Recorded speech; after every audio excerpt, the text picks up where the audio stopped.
मेरे प्यारे बच्चों नमस्कार। आपका अपना YouTube चैनल स्मार्ट टॉपर में बहुत बहुत स्वागत है। बताइए कैसे हैं आप लोग। आशा करते हैं आप लोग बिल्कुल स्वस्थ होंगे और अपना पढ़ाई भी सही ढंग से कर रहे होंगे। तो बच्चों आज का जो हमारा क्लास है, आज हम लोग सबसे पहले सॉल्व करेंगे संस्कृत के 100 ऑब्जेक्टिव क्वेश्चन जो वर्ष 2019 में पूछे गए हैं। तो आज हम लोग 2019 में पूछे गए 100 ऑब्जेक्टिव क्वेश्चनों को सॉल्व करेंगे और प्रथम पाली और द्वितीय पाली दोनों पाली के प्रश्नों को सॉल्व करेंगे। तो 50 ऑब्जेक्टिव है दोनों पाली में, तो टोटल हमारा 100 ऑब्जेक्टिव क्वेश्चन हो गया। तो आइए हम लोग देखते हैं कि हमारा पहला प्रश्न क्या है। और आप अगर हमारे चैनल पे नए हैं तो हमारे वीडियो को लाइक कीजिएगा, चैनल को सब्सक्राइब कीजिएगा और ज़्यादा से ज़्यादा मात्रा में अपने दोस्तों में शेयर कीजिएगा। तो आइए हम लोग देखते हैं कि हमारा पहला प्रश्न क्या है। तो हमारा पहला प्रश्न है, पाटलिपुत्र का इतिहास कितने वर्ष पुराना है। तो पाटलिपुत्र का इतिहास 2500 वर्ष पुराना है।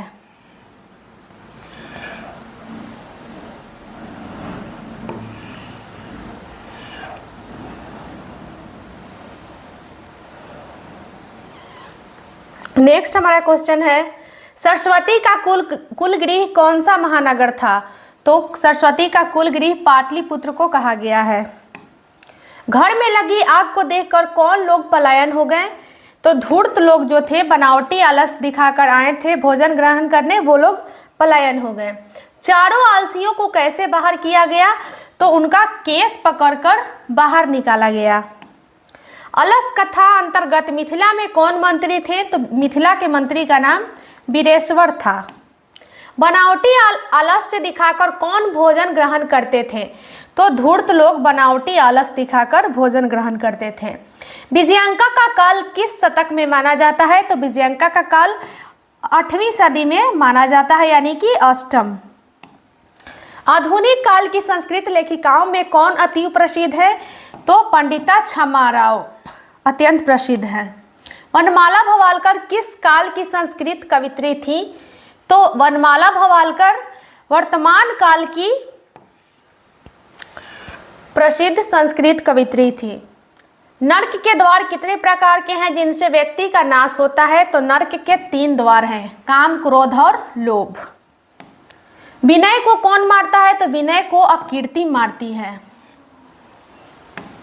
कैसे पुरुष सभी जगह सुलभ होते हैं। तो प्रियवादी पुरुष, यानी कि प्रिय वचन बोलने वाले पुरुष सभी जगह सुलभ होते हैं। स्वामी दयानंद ने किस नगर में आर्य समाज की स्थापना की थी। तो आर्य समाज की स्थापना मुंबई में किए थे। वनवास प्रसंग में राम सीता लक्ष्मण के साथ कहाँ पहुँचते हैं। तो चित्रकूट पर्वत के पास पहुँचते हैं। मंदाकिनी नदी किस पर्वत के निकट बहती है। तो मंदाकिनी नदी जो है वो चित्रकूट पर्वत के निकट बहती है। शास्त्र मानवों को किसका बोध कराती है। तो वो कर्तव्य का बोध कराती है। वेद रूपी शास्त्र क्या होता है। तो वेद रूपी शास्त्र नित्य होता है। वारामिहिर द्वारा रचित कौन सा ग्रंथ है। तो वारामिहिर द्वारा रचित ग्रंथ का नाम है बृहत संहिता। ऋष्यादि प्रणीत को क्या कहते हैं। तो उनको कहते हैं कृतक।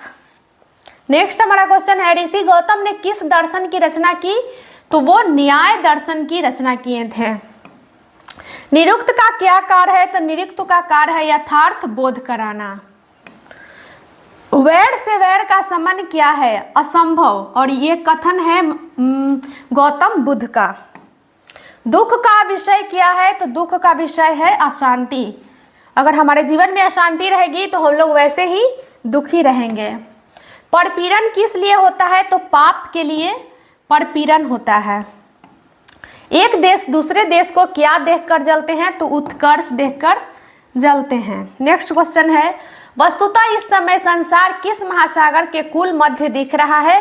तो वो अशांति महासागर के कुल मध्य दिख रहा है। विरक्तो भूत में कौन सी संधि है। तो वो है विसर्ग संधि। नेक्स्ट है, तन्वगी में किन किन वर्णों का मेल हुआ है। तो वो हुआ है उ जोर अ का। बानेन विद्धा का समस्त पद कौन सा है। तो वो है बान विद्धा।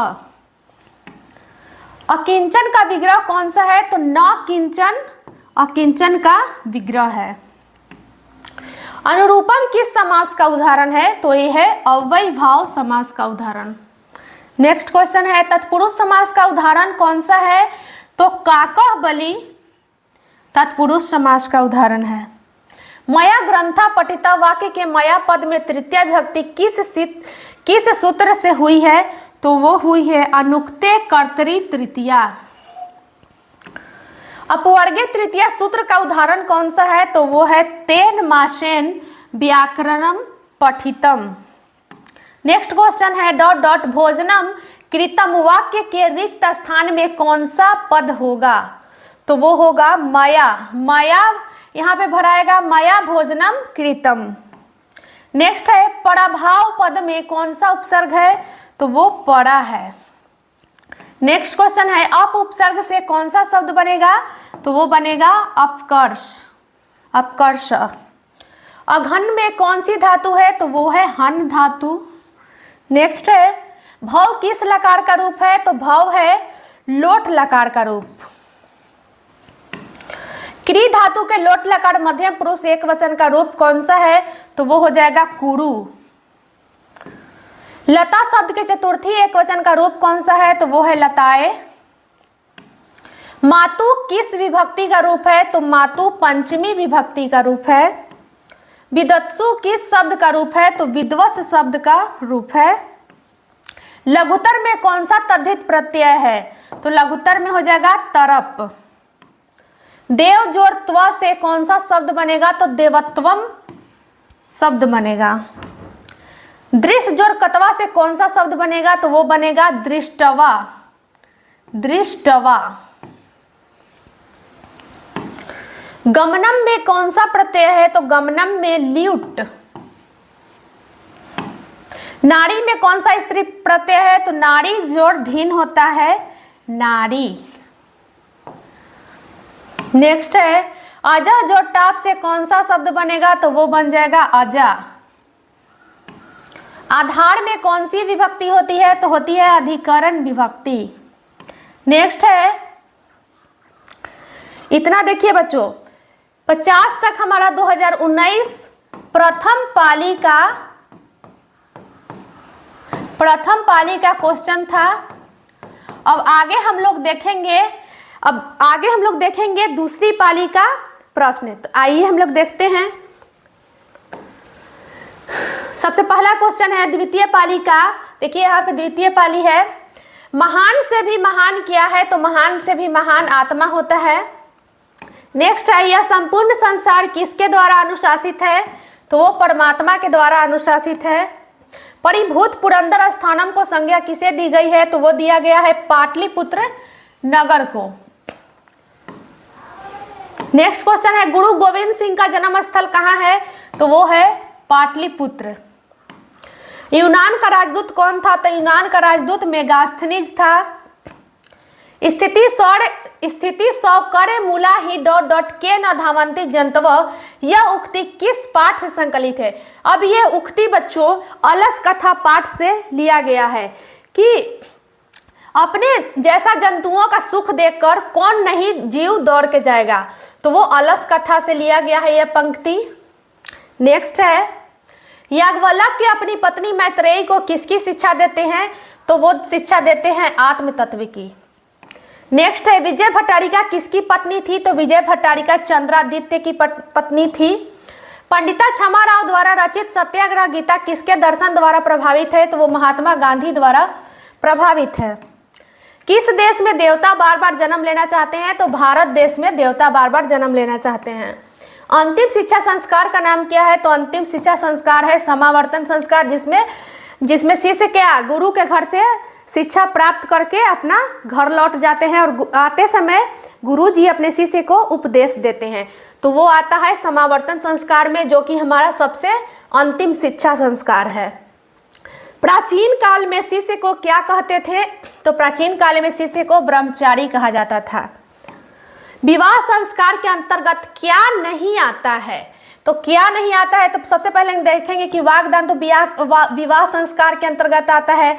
कन्यादान भी आता है विवाह संस्कार के अंतर्गत ही। सिंदूर दान भी आता है विवाह संस्कार के अंतर्गत। तो ये हो जाएगा, इसका आंसर हो जाएगा बच्चों गोदान संस्कार जो है वो विवाह संस्कार के अंतर्गत नहीं आता है। नेक्स्ट है बिना बुलाए कौन आता है, तो बिना बुलाए मूर्ख लोग आते हैं। उद्योगिनम पुरुष सिंह पुमैती लक्ष्मी, यह उक्ति किस पाठ से संकलित है, तो यह उक्ति संकलित है करमवीर कथा से कि उद्योगी पुरुष के पास लक्ष्मी रहती है। करमवीर राम प्रवेश राम के परिवार के सदस्यों की कुल संख्या कितनी थी, तो उनके परिवार के सदस्यों की संख्या थी कुल 4। स्वामी दयानंद का जन्म कब हुआ था, तो वो हुआ था 1824 ईस्वी में। गुजरात प्रदेश स्थित टंकारा ग्राम किसका जन्म स्थल है, तो वो स्वामी दयानंद जी का जन्म स्थल है। दरिद्राम भर कौनते माडो नीरु जस्य कीमोसधे पद किस पाठ से संकलित है, तो ये उक्ति संकलित है व्याघ्रपथी के कथा से।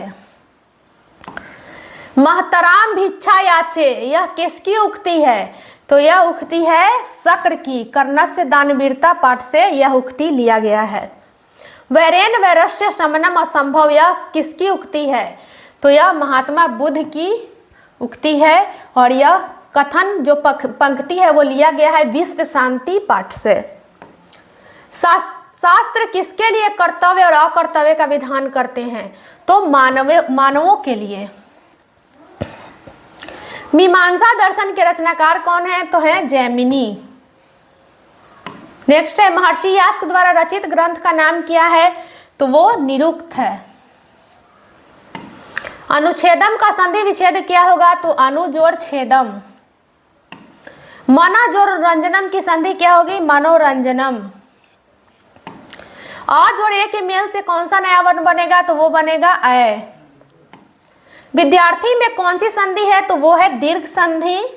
नेक्स्ट हमारा क्वेश्चन है देशभक्ति का विग्रह क्या होगा, तो वो हो जाएगा देशस्य भक्ति।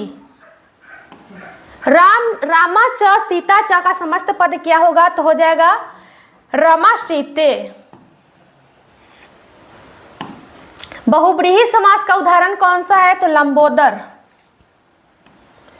देह रक्षा में कौन सा समास है, तो वो है तत्पुरुष समास। नेक्स्ट है भुवा प्रभव सूत्र का उदाहरण है हिमालयात गंगा प्रभवती।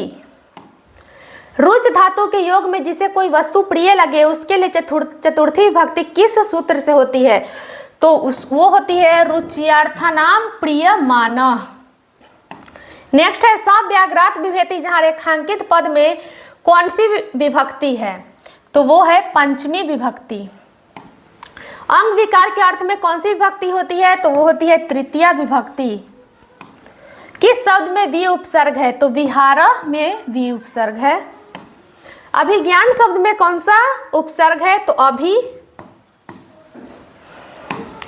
लभ धातु के लट लकार प्रथम पुरुष एक वचन का रूप कौन सा है, तो हो जाएगा लभते। तिष्ठ किस लकार का रूप है, तो तिष्ठ है लोट लकार का रूप। यदि किस धातु का रूप है, तो वो हो जाएगा अस धातु का। तस्मीन में कौन सी विभक्ति है, तो तस्मीन में सप्तमी विभक्ति है। भवती किस सर्वनाम शब्द का रूप है, तो हो जाएगा भवत। नेक्स्ट है हमारा राजन शब्द के षष्ठी बहुवचन का रूप कौन सा है, तो हो जाएगा राज्ञाम।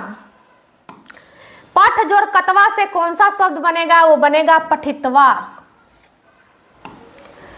प्रणमय में कौन सा प्रत्यय है, तो वो हो जाएगा लेप प्रत्यय। मानव में कौन सा तद्धित प्रत्यय है, तो उसमें हो जाएगा अन। गुरु जोड़ स्थन से कौन सा शब्द बनेगा, तो बनेगा गरिष्ठ। नेक्स्ट हमारा क्वेश्चन है साधक प्लस टाप से कौन सा शब्द बनेगा, तो वो बनेगा साधिका। इंद्राणी में कौन सा स्त्री प्रत्यय है, तो इंद्राणी में ढीस प्रत्यय है। तो बच्चों टोटल हमने आज देखा कि 2019 में प्रथम पाली और द्वितीय पाली में 100 ऑब्जेक्टिव प्रश्न पूछे गए हैं। तो नेक्स्ट वीडियो में हम फिर से मिलेंगे हिंदी या संस्कृत के क्वेश्चन बैंक के साथ। तो हमारे साथ ऐसे ही बने रहिएगा हमारे चैनल पे। अगर आप हमारे चैनल पे नए हैं तो हमारे वीडियो को लाइक कीजिए, सब्सक्राइब कीजिए और ज़्यादा से ज़्यादा शेयर कीजिएगा। और ये जो क्वेश्चन हम लोग बतला रहे हैं बच्चों, बहुत ही ज़्यादा आप लोग के परीक्षा के दृष्टिकोण से बहुत ही इम्पॉर्टेंट है। और आप अगर ये सब सॉल्व कर लेते हैं तो आपको परीक्षा में कोई भी कठिनाई नहीं होगी। मिलते हैं अगली क्लास में, तब तक के लिए धन्यवाद।